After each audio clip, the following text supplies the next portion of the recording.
E aí galera, vamos dar continuidade aqui na nossa terceira videoaula sobre análise de florestas no R.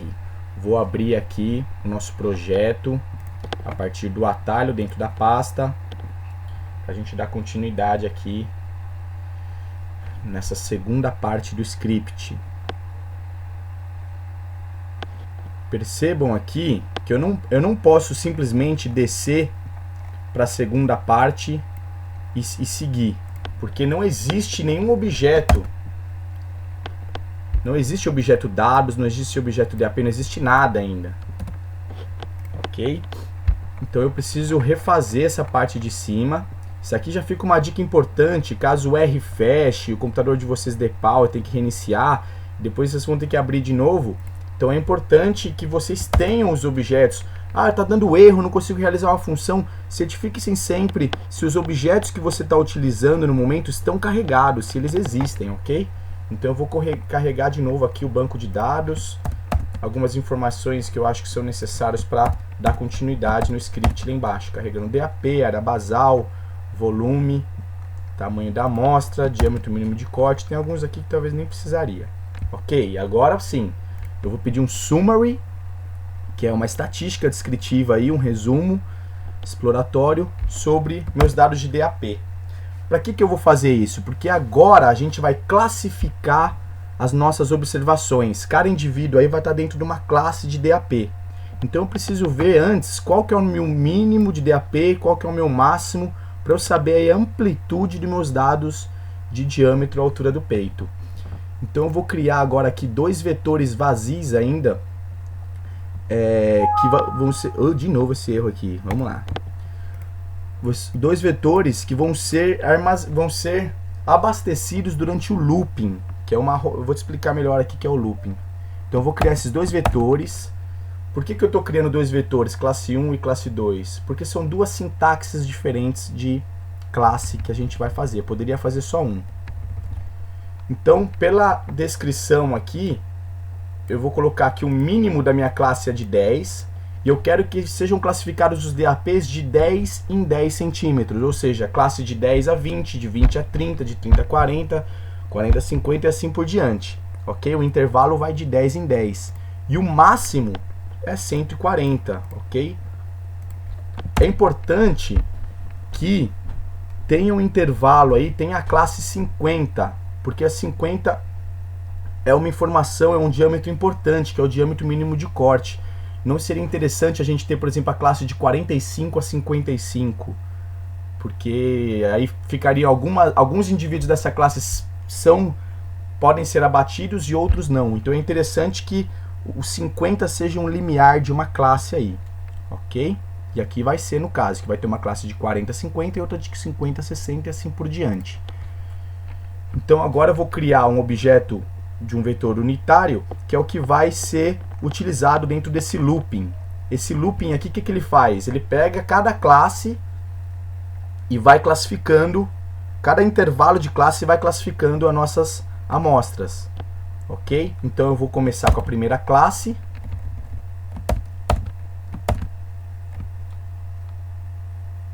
Por que não está dando aqui?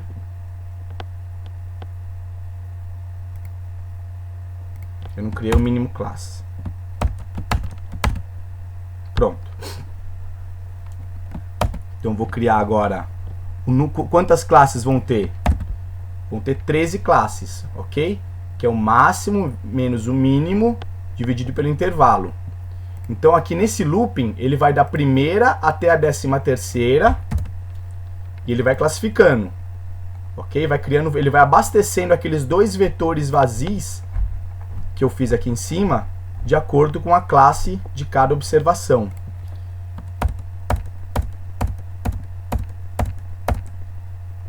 Pronto. As chaves aqui abrem o looping e essa outra chave fecha o looping. Eu removo o objeto J que foi criado no decorrer do looping. Basicamente a gente fez aí os nossos vetores de classe. Esse é um vetor com esse tipo de sintaxe, ele pega o valor do meio. Ou seja, essa árvore que está 15 aqui, ela tem de 10 a 20. Essa daqui que está com 25, ela tem de 20 a 30. E uma outra sintaxe que eu fiz aqui, dessa forma. ok? São dois vetores que dizem a mesma coisa de maneira diferente. Então o que eu vou fazer aqui agora é criar uma classe máxima. Eu não quero que ele fique criando, eu quero que quando passar de 100 ele chame mais que 100, ok? Por exemplo, ele vai de 50 a 60, 60 a 70, 90 a 100, depois maiores que 100 vire uma classe, para não ficar indo prolongando tanto. Então eu vou falar aqui qual que é o máximo. Eu quero que vá só até 100 centímetros. E aí eu faço essa nova classificação dentro dos meus dois vetores. Transformo eles em fatores, para eles não serem numéricos. E aí eu vou ter agora o meu banco de dados com classe, os dois tipos de sintaxe, ok? Tá aqui do lado aqui.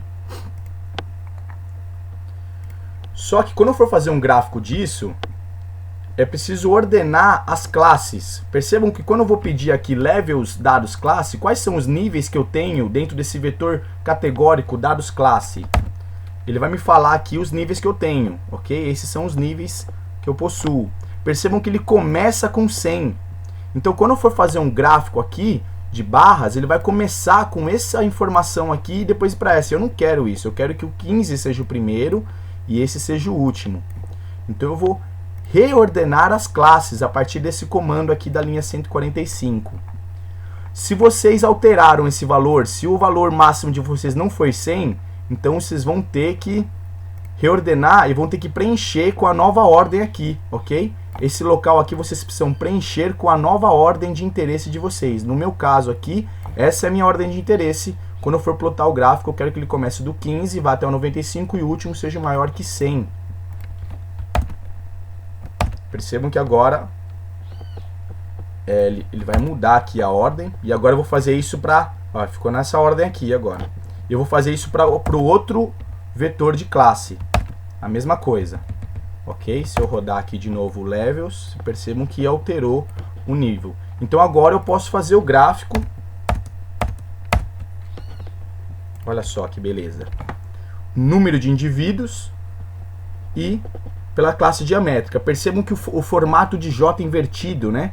Que é um formato clássico para florestas nativas aí não perturbadas, onde existe uma grande densidade de menores indivíduos, e quanto maior o indivíduo, maior a classe de DAP, essa densidade de observação vai diminuindo. É um gráfico clássico aí para florestas nativas não perturbadas. Então o que eu fiz aqui, esse primeiro comando foi mexer nas margens do meu gráfico, essas margens superiores e inferior aqui, tá na ordem aqui, inferior, esquerdo, superior e direito, seria comprimento, a largura dessas margens.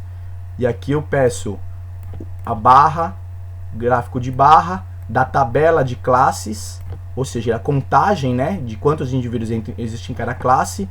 A cor da minha barra eu coloquei preto. Aqui é o título do meu eixo X, aqui é o título do meu eixo Y, aqui é o tamanho dos títulos dos eixos, aqui é o tamanho dos números. Aqui eu coloco o que eu quero na horizontal, senão ficaria na vertical. Esse argumento aqui, las, é a orientação dos valores dos eixos. E aqui é o tamanho dos nomes das classes, aqui embaixo, 15, 45. E o sex axis é o tamanho desses valores aqui. Tudo bem? São alguns argumentos aí, esses daqui são argumentos dentro da função barplot.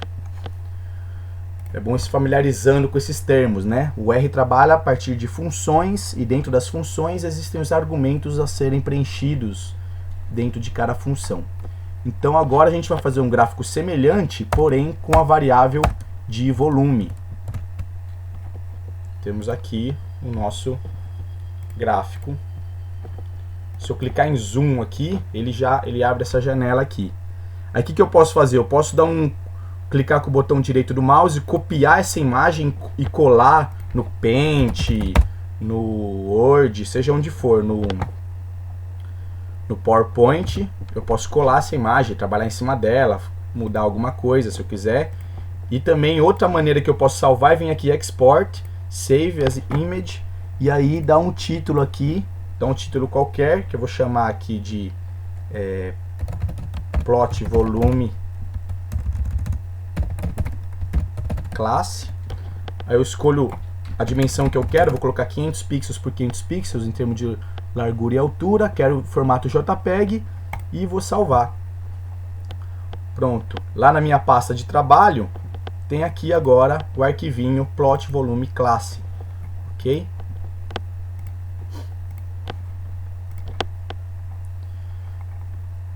Agora vamos fazer algumas tabelas importantes aí, ok? Vamos ver agora uma tabela por classes de DAP. Vamos ver o número de indivíduos, o volume e a área basal em relação às classes numa tabela.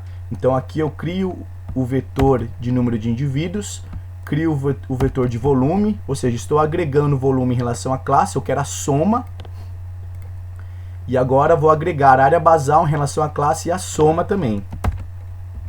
Então agora eu junto todo mundo, esses três vetores que eu criei, eu vou juntar. Percebam que eles têm informações em comum, que é esse primeiro grupo aqui. Ok? Então eu vou juntar todo mundo, vou ficar com essa tabela aqui. Utilizei a função DataFrame e aí eu juntei essas outras tabelas numa só. Isso só é possível porque o número de linhas é igual entre todas, obviamente. E aí, o que eu preciso eliminar aqui? A 3 e a 4. A coluna 3 e a coluna 4 não nos interessam, porque elas são repetidas, né? Eu já tenho essa informação aqui. A coluna 1, 3 e 5, desculpa, 1, 3 e 5 são repetidas. Então eu vou deletar utilizando esse comando aqui. Que eu quero que agora a minha tabela varClass seja a varClass retirando menos a concatenação. Sempre que eu lido com um vetor com duas informações, eu preciso concatenar, criar um conjunto da observação 3 e 5, que são as colunas. Perceba que eu estou do lado direito do colchetes aqui, né? O lado esquerdo fala sobre as linhas e o lado direito fala sobre as colunas. Então eu quero retirar as colunas 3 e 5. E vou renomear as que sobraram aqui. Os nomes dessa coluna são esses nomes aqui, var1, frequência, o x e o x1. Eu vou renomear, eu quero que agora esse vetor de nome das colunas tenha esses valores aqui, classe, n, o g de área basal e volume. Então nossa tabelinha aqui agora ficou dessa forma. Eu tenho as classes de DAP e as minhas três variáveis de interesse em relação a cada classe. E uma outra tabela interessante seria não somente trabalhar com a classe, mas o uso entre o comercial e não comercial. Então, de maneira análoga ao que fizemos lá em cima, a gente vai montar uma tabela, só que agora levando em consideração a classe e o uso. Então, e a gente junta tudo aqui utilizando a função merge, ou seja, eu quero juntar as minhas tabelas de n e de volume, de número de indivíduos e de volume, pelo uso e pela classe. Depois eu junto de novo, pelo uso e pela classe, a tabela anterior com a tabela de área basal agora. E no final das contas, eu tenho essa tabela aqui, ok? O uso comercial e não comercial, as minhas classes e as minhas variáveis de interesse. Então eu vou repetir aqueles gráficos que eu havia feito anteriormente, eu vou fazer de novo aquele gráfico de barra, só que somente agora com os dados comerciais, que é basicamente o que nos interessa para inferir sobre a viabilidade desse manejo florestal. Então vamos agora a gente vai filtrar os dados, fazer somente dados comercial, ou seja, eu quero dentro do meu banco de dados as linhas das quais os dados usos são iguais a comercial. Então eu crio essa tabela foi criada aqui. Deixa eu fechar coisas anteriores. Então ela está aqui. Somente uso comercial. E agora eu vou fazer um gráfico semelhante àquele anterior, mas somente com espécies comerciais.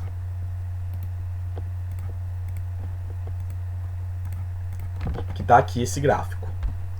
Ok? Agora somente espécies comerciais. Percebam que a forma do J invertido permaneceu nesse caso.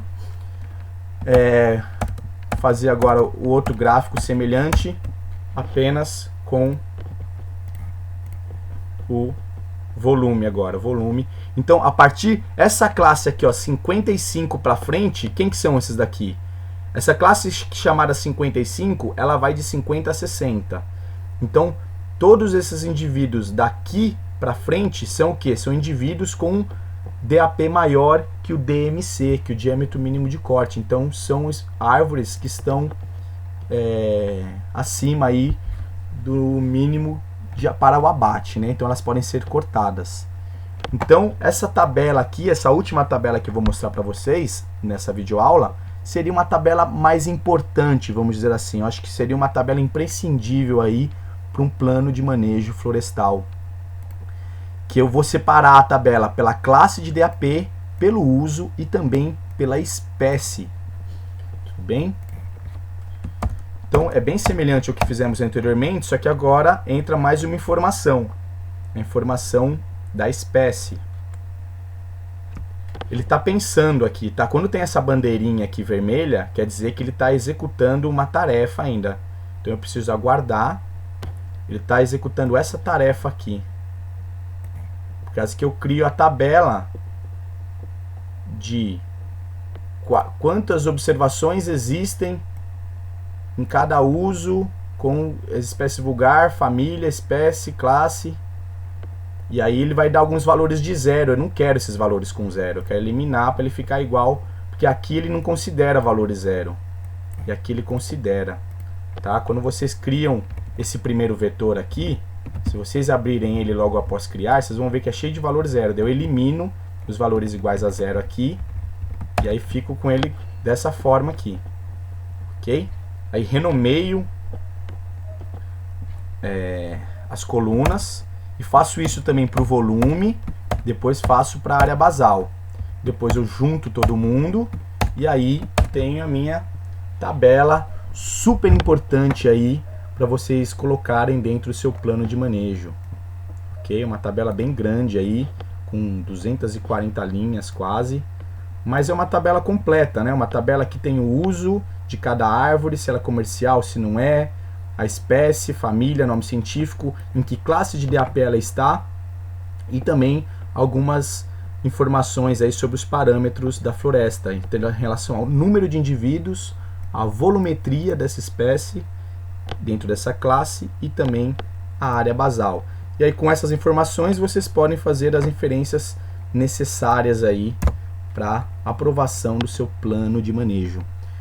Então eu vou encerrando aqui para a gente fazer num próximo vídeo a parte 3. Essa parte 3, agora sim a gente vai fazer as análises estatísticas das nossas variáveis, principalmente a de volume, criar aí a variância, desvio padrão, o erro padrão, o intervalo de confiança, o erro de amostragem aí e ver a nossa imprecisão aí do nosso inventário, ok?